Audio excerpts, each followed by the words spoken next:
you didn't know him, you would have certainly seen him. You never heard him, possibly, but you've certainly seen him. Syed Ijaz Shah Sahib, who used to be one of our main sort of supporter and helper here, and many of you, I'm sure, know him. And this is dedicated, for his Isale Sawab, and to commemorate, his memory, and to show my appreciation, and all of you, which a lot of you have already expressed your condolences and your sorrow at his untimely and unexpected demise. This is the sort of middle of the Meccan period. Rasulullah sallallahu alayhi wasallam is preaching and people are converting to Islam. And the Quraysh are not happy. Why aren't they happy? They're not happy because their hegemony, their control is loosening, and their hegemony is getting weaker and weaker. Their influence is declining, but more than that, really, what was being threatened was their injustice, their bad treatment of the slaves, of the weak and the destitute of Makkah, and how they exploited. They were real capitalists. Okay? When I say real capitalists, as though I mean there are capitalists who are okay. Well, yes, that's right, there are capitalists who are okay, but those who are grossly into capitalism and ignore the rights of others, are willing to be unfair and unjust in their worldly and monetary dealings, and all they want is win-win for themselves, not for the other. They want to make deals where they win. Okay? So here, the Meccans are very concerned. Look, this religion of Muhammad sallallahu alaihi wasallam is going to undermine the hegemony of the Quraysh, and we are going to lose control of Makkah. We're going to lose the control of Kaaba. We are going to lose respect in the eyes of the Arabs. And that, of course, nobody accepts that. Nobody can, accept that. So, they show grave concern, and they have a conference meeting of their leaders. What do we do? So, they finally decide that, we think, Muhammad sallallahu alaihi wasallam is after something, all right? Not something good, but like they thought, He's like a human being, therefore, he must be after his own self-interest. So, Uqba ibn Arabiya says to them, let me go and sort him out. So he goes as a spokesman to Rasulullah sallallahu alaihi wasallam. And he says to Rasulullah sallallahu alaihi wasallam, he says, I've been sent here to make a deal with you. To make a deal? Yes. So he was a deal maker, right? And I hope you understand what deal makers are. We have a great deal maker in a great country who wanted to make his country great, okay? Okay, so deal maker, so comes to the Prophet sallallahu alaihi wasallam, and what does he say to him? He says, oh Muhammad, he actually says, my nephew, because he was from the Prophet's family, my nephew, if you want wealth, then there is no problem. We'll give you as much as you like. Tell us, how much do you want? And then he says, if you want leadership, we are willing to have you as our leader. No problem with that. And if there is some problem with you, if there's a spirit, a jinn, who possesses you, and you can't get rid of him, we'll make sure we get rid of him. He puts this proposal to the Prophet sallallahu alaihi wasallam, and Rasulullah sallallahu alaihi wasallam begins to recite Surah Fussilat, the surah from which I'm going to quote. Hamim tanzilul kitab min Allahil aziz al-hakim. And he reads and reads until he comes to the story of the people of Samud. The Meccans were very familiar because the Arabs are actually descendants of the Samud, the original old Arabs. And he stopped, so he put his fingers, don't read any further. It was devastating, okay? He was so taken over and overwhelmed by what the Prophet ﷺ read. I'm not going to read that, I'm going to get you. If you really are interested in understanding the Quran, go and read. And why Uqba ibn Rabi'a was moved and stopped the Prophet. He went back to his people and he said to them, look, I just don't understand this. And none of you will understand it because you are materialists. You are people who live in the world. All you see is money, materialism, wealth, and that is all that makes sense to you. You have no understanding of what Muhammad sallallahu alaihi wasallam is talking about. Okay? And the surah goes on then to describe who are the men of Allah. And I've quoted for you and selected these verses from verse 30 to verse 36. Here Allah says, إِنَّ الَّذِينَ قَالُوا رَبُّنَا اللَّهُ. People who say Allah is our Lord, then are steadfast about it. تَتَنَزَّلُ عَلَيْهِمُ الْمَلَائِكَةُ أَلَّا تَخَافُوا وَلَا تَحْزَنُوا وَأَبْشِرُوا بِالْجَنَّةِ الَّتِي كُنتُمْ تُوعَدُونَ. Then the angels come to them, encouraging them, motivating them, urging them, giving them confidence and self-assurance and reassurance of what? That don't worry about what they say. Don't be afraid of what they are saying. And don't be fearful what will happen to you in the future. And we give you good news of paradise. So, here is, Rasulullah sallallahu alaihi wasallam talking to them. What are you talking about? Are you talking about being a king, a leader, of having wealth? What is that to do with me? What have I to do with that? What is it to me? It means nothing. To me, what is important is human being, the value of human being, the human soul. My interest is to strengthen and to make sure that that soul develops, grows to such a level where angels come and kiss his hands, kiss his feet, and do sajda to him. Angels do that, don't they? Yes, yes, they come and do sajda. They come and they pray. In another place, the Quran talks about how these angels come and pray, how they come and support and give that reassurance to the people of God that don't worry. So what are you talking about? You telling me that you're going to give me wealth, you're going to give me kingship and leadership? No compromise with my faith, as far as my deen. And this shows you something very important. Deen is not about making compromises. And this is where it's so important, for us to sometimes be aware of what is political and what is our religion. Okay?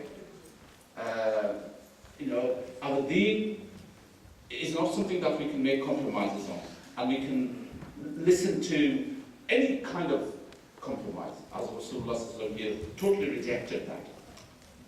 Its nature is totally different. Its purpose is completely different. It's about the goodness of human soul. Okay? وَأَبْشِرُوا بِالْجَنَّةِ الَّتِي نُزُلًا مِنْ غَفُورٍ رَحِيمٍ. This is a hospitality. This is the mezbani of who? The most kind, the most generous Allah subhanahu wa ta'ala.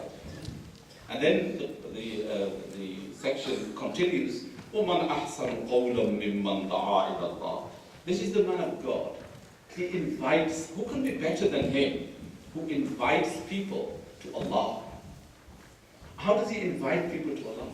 وَمَنْ أَحْسَنُ قَوْلًا مِمَّنْ دَعَا إِلَى اللَّهِ and وَعَمِلَ صَالِحًا. And he does good works. وَقَالَ إِنَّنِي مِنَ الْمُسْلِمِينَ. Very proudly he announces and he declares, I am a Muslim. What does he declare? Yes, that is a sense of pride. He says, I am somebody. I believe in goodness, I do goodness, I spread goodness. And I am one who's committed and submitted to my Lord. That's what a Muslim literally means. The one who has submitted. Someone who is committed to the commands of Allah. Try to understand these words here. They're not just, I'm not trying to show off my English, all right? I'm trying to teach you something. Okay, these are very powerful words. And sometimes people say you use difficult words. No, the whole point of learning is to use new words, new concepts, so you can learn. But I'm trying to make them easy as possible. But, there is no shortcut to becoming educated and learned.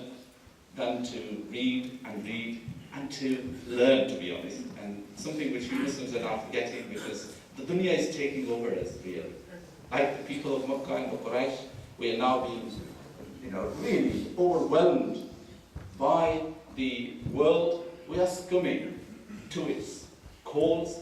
We are saying yes. It summons us, and we're up by 5 o'clock in the morning. The Uber call comes, or DG's call comes, and we're up and ready to serve. Or the call from our contract says, you've got to be at work at 5 to 6, and we're there. But when it comes to Allah, His deen, we make all kinds of excuses. We are lazy, we're lethargic. Aches and pains come everywhere, and we don't have the energy. How can you have that energy? The energy comes. Shah Sahib, mashallah, was full of energy, as many of you saw, and this is why his demise is very surprising for many of us, that you just can't believe he's gone. Okay. He was bubbly, and he was here last Friday, of course. He sat here, but he's gone. But that is, again, something very important to learn. Our lives are ephemeral, fleeting, transient, temporary, and sometimes we think death will come to us in our winter, but there is no season for death. It can come anytime. We think when we're very old it will come, but no, it can come in youth, it can come in childhood, it can come in poverty, it can come in time of prosperity and hard and difficulty as well. So let us be aware of that, that death is very near. So here Allah subhanahu wa ta'ala is describing the qualities of His own nearest people. وَمَنْ أَحْسَنُ قَوْلًا مِمَّنْ دَعَا إِلَى اللَّهِ وَعَمِلَ صَالِحًا وَقَالَ إِنَّنِي مِنَ الْمُسْلِمِينَ. He's very proud of his deen. He's proud of being man of Allah. He's being proud of being man of, and that is why He declares, إِنَّ الَّذِينَ قَالُوا رَبُّنَا اللَّهِ. These are people who are strong. They're not miskin. They're not people who will budge from truth, who will compromise the truth. They will always stand for justice. And today, we see so much injustice in our society. We see so much evil in our society, but we can't speak out against it because we have become weak. I can't speak out against it because I don't have a strong enough jama'ah to back me up. Yes, and that is the reason, why many a times we just can't speak up. You need lobbies. You need powerful, and you can see how lobby works in this part of the world. A few years ago, there was a lobby about how good diesel cars are. Do you remember that? And we all went to vote them. And today, what are they doing? They're thinking about how can we scrap them. Science wasn't going wrong. Nitrous oxide was in the diesel then, and it is today. Of course they knew it. But because of the powerful lobbies, how you can put wool over these fantastically powerful bureaucrats and powerful leaders, it's obvious what was happening there. And today, of course, there's a new fashion, and there's a new trend, and there's a new industry, the electric car. So the point I wanted to make here is, this is a deceptive world of Dajjal, really. We're passing through it. And that is where we need to be careful. We need to know how to live in this world of Dajjal. All right? I'm not saying we become Dajjalis. What I'm saying is we need to learn how we cope with it, and the only way you can cope with it is to be powerful. Of course, there are, MPs who get certainly hundreds of thousands of pounds just sitting on the boards of those companies, and they will have to pay for, they do their work for them. All right? Anyway, may Allah protect us from the evil that we are seeing around us, these deal makers. And all I'm saying to you, the deal is not about that. The deen is about the goodness in humanity. He's courteous, he's polite, he always wants to be pleasant to others. Allah says, always say beautiful things. Always say, this is the beautiful teaching of the deen of Allah subhanahu wa ta'ala. And I don't want to make any comparison with the politics, of any country, whether it is the most corrupt countries in the world or the most so-called, in brackets, of course, or in quotation marks, the most civilized countries, One doesn't need to make any comparison with the teachings of the deen of Allah, all right? And here, Allah says, no, He's very proud. He says, وَقَالَ إِنَّنِي مِنَ الْمُسْلِمِينَ وَلَا تَصْطَوِي الْحَسَنَةُ وَلَا السَّيِّئَةُ إِدْفَعْ بِالَّتِي هِيَ أَحْسَنُ. This is the deen of Allah. Allah says, goodness and evil are not alike. So how do you get rid of evil, Ya Allah? Look at this. Allah says, إِدْفَعْ بِالَّتِي هِيَ أَحْسَنُ. Get rid of evil with goodness. Somebody does wrong to you, you do wrong to them? No. You do good to them. Those who are foolish, treat them with wisdom. Those who oppress you and try to make injustice, try to stand up in a good way up to them. Okay? Don't scum.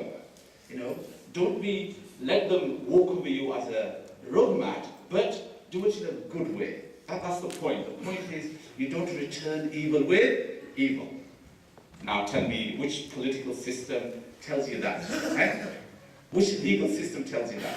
No, the only thing they say is, you take your right. But Allah says, no. We want you, when somebody does wrong to you, try to be good to them. إِدْفَعْ بِالَّتِي هِيَ أَحْسَنُ فَإِذَا الَّذِي بَيْنَكَ وَبَيْنَهُ عَدَاوَةٌ كَأَنَّهُ وَلِيٌّ حَمِيمٌ. If there was any kind of enmity, hostility, resentment, malice between you, what will happen? It will disappear. If only you practice these beautiful, beautiful teachings. And it goes on to mention a few other qualities. I printed it out. Do please read it. May Allah subhanahu wa ta'ala help us to appreciate and value these beautiful qualities that Allah wants to see in His people. And again, this was a tribute to one of our namazis. May Allah bless Syed Ijaz Shah wa akhiru da'wana alhamdulillahi rabbil alamin.